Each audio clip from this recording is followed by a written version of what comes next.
Hello，大家好。最近我想做一个新的系列，叫玄学事宜。那我是一个很喜欢追剧的人，我发现有很多的剧里面呢，涉及到了阴阳学和玄学的知识，我也想拿出来跟大家分享一下。那从一个这个术士的角度，怎么去看待这些剧？最近有一部让我非常上头啊，它叫《苍兰诀》。那里面的这个东方青苍和小兰花的这个组成的这个地心引力 CP，其实我在看这部剧的时候发现，有很多东西其实跟我的专业知识相关的。那么在这边呢，也想给大家做一个简单的知识上的分享。那这是一个尝试，我先做2个方面。那其实后面我还有列举了更多。如果大家非常喜欢的话，我基于《苍兰诀》这部剧还可以继续给大家做更多的知识分享。那么首先这一期呢，我会讲2个这个仙界的潜规则，一个是关于修这个命簿这件事。第二呢是基于他们的角色其实是有一个隐藏的5行生克的这样一个线在里面，那这也和他们最终的结局息息相关。那么我最想聊的第一趴呢，就是关于修命簿的这件事。那小兰花在司命殿里修命簿，那就离不开他的师傅司命星君。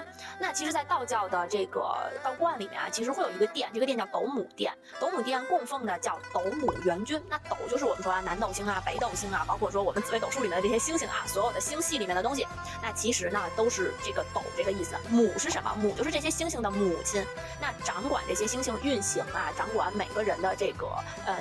你的盘打出来你的星星的样子，其实都是这个斗母元君在整个统筹这件事。那除此之外像我每一年都会带我的学生去山西介休、绵山、大罗宫去游学。那紫微星君太阳星君太阴星君大家每一个人都可以在你的这个命盘里面找到你的主星。你的主星其实在道观里都有针对于你这个命格掌管你的道教神仙，它是这样一个设定。那么这个斗母元君呢，其实也是上古的一个尊神也是非常强悍的这样一个设定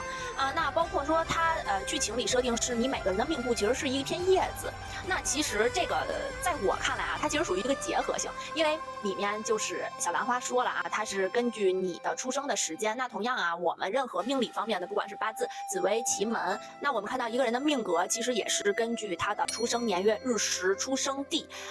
就打出来一张属于你的命簿。那不同的术数类别其实打出来是不同的命簿。你像八字我们打出来的就是这个样子那紫微斗数打出来就是一张12宫格的盘。那么奇门遁甲也有你的根据你的出生给你有一个你的叫终身盘，它其实奇门遁甲是这样一个9宫格的概念。那所以说其实在术数的门类里面，我们手里面拿到你的生辰，其实就是拿到了你的命簿。那在里面说这个它是以叶子的形式来显示它的静脉那它这个断掉了，就是这个人命格可能就是吧就快要死掉了。那其实它是承接了一个手相的概念。那其实它如果你的命盘打出来，它并没有那么的简单说这个断掉了或者它在变化怎么样。那其实命盘呢就是有的时候我给大家做1对1咨询包括之前紫微斗数解密星命盘大家看到的那个就是属于这个明星的命簿那么它很重要。那我们说其实西方也一样西方也是根据你的时间给你打出一个星盘，它其实都是东方和西方是同样的道理。那么我们在剧里面说这个命簿它不能去更改，那确实是这样，因为你的命盘已经打出来了就是这样。但是呢其实你命盘的格局是可以做一个提升的，就是你可以再活出你的命格里面的天花板。那么下一点就特别有意思了想跟大家聊一下关于5行生克的部分。那我给大家贴到这个图这个图我们讲说木火土金水顺次相生，逐一相克。那么在这部剧里面其实设定的是这样的，大家看大男主这个帅帅的王鹤棣，东方青苍。那我们看到这几个字东方本身就是5行属木然后呢青色也是木的颜色，那这个苍呢也是作为一个草字头。那其实在道教的整体的神仙系统里面有一位神君叫东方青木神君。那我认为这个就是东方青苍的这个原型，就是它应该是依据这个来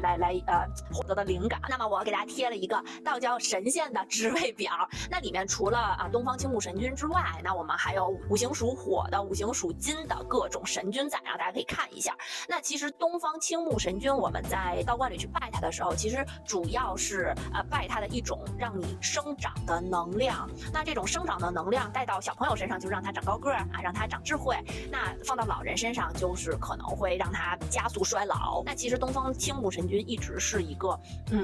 能量的这样的一个体现，那也对于古人崇拜这种生长的力量，所以我们就给它定为叫东方青木神君。那它属于五行里面木这个系统里面的。那还有几个线索啊，你看它的大招叫夜火，为什么是夜火呢？对吧？它一个木系的神像，为什么要这个大招是夜火？因为在五行生克里面，木是生火的。那其实我是一个木，我去生火的概念就是我要燃烧我自己，那其实就是对我有所损耗，我让我自己耗掉我的精神能量去形成这个业火。那大家也看到啊，整个这个剧里面就是有一段东方青苍其实是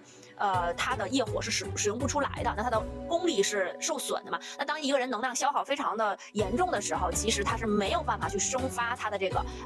让他这个使用出来的这个大招的。所以呢，我觉得他是这样的一个概念在里面。那其实他出场的时候一直穿的都是黑色的衣服，包括啊他的这个好侍从啊商榷其实也是一个黑龙。那为什么呢？因为在五行概念里面，我们讲水的颜色其实是黑色，那水和木的关系是水在生这个木，那所以他穿黑色的衣服其实也是给到自己本身木这个属性的一个能量。那同样商榷作为他的一个左膀右臂一个黑色龙，包括让他骑行啊，包括给他办事情啊，商榷整个的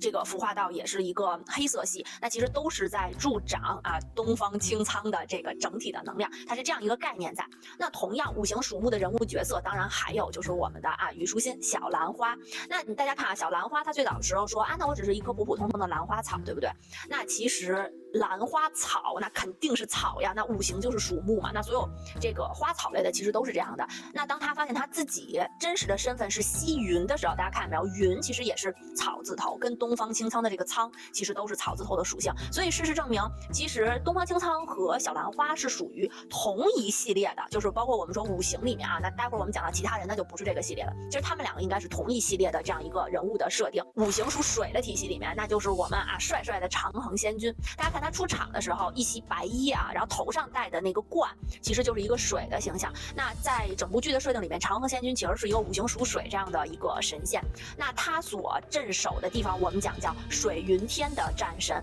那他为什么跟小兰花跟东方青苍有一直这个剪不断理还乱的这个关系是因为本身水是生木的。那其实长恒也是在用自己的这个能量去助两个属木的人物的一个生长。其实他最后也是奉献了很多，对不对？也是非常悲情的一个男二号的这样一个角色。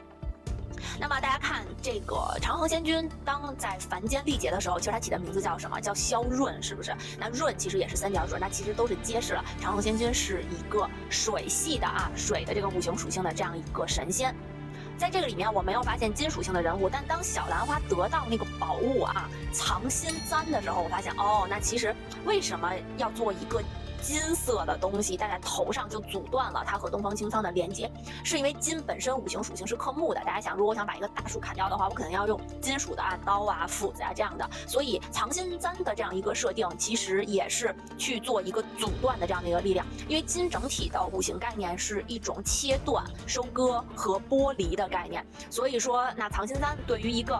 属木属性的不管是小兰花还是东方青苍来说，其实都是一个隔绝的概念在里面。那我们再说一下这个五行属火的这种角色的设定，那就是我们讲的赤地战神。那赤色就是红色嘛，那肯定是五行属火。那赤地战神这名女子很奇特大家看她下入凡间去历劫的时候，其实她的设定是会被已经下凡的长恒仙君她转世变成萧润，然后被她就是杀掉，她才可以完成这个历劫嘛。那我们刚才讲到长恒仙君和萧润其实都是五行属水的这样一个概念。那赤地战神这么厉害的一名女子能量这么强，就是连东方青苍都拿她没有办法的这样一个女子，那她为什么最后那个命簿上的设定是就是让她死在这个萧润的剑下？那其实也是因为水去克火的这样一个概念。那当我在看整部剧的时候呢，我会发现其实他把五行的生克的概念其实都融入到剧里面，它其实是一条暗线。因为当时我就在想这么厉害的一个角色设定，它肯定会有一定的中国的传统的文化知识在里面。那五行就是我们所有阴阳学最重要的根基，无论是你喜欢八字也好喜欢紫微也好喜欢奇门也好，甚至你喜欢易经，就你任何的东西只要是中国的传统文化肯定是离不开五行的设定的。那么他的这部剧其实让我也非常的感动我觉得真的很好，把传统文化的东西融到里面去。最后呢，我想说，如果大家对于《苍兰诀》这部剧以及地心引力 CP 非常非常喜欢的话，那其实整部剧里面我还整理了一些更多的关于玄学的知识点，我可以罗列起来给到大家。比如说三界的概念、元神的概念，里面包括一些卦象的东西。巽风这个巽字就是卦嘛，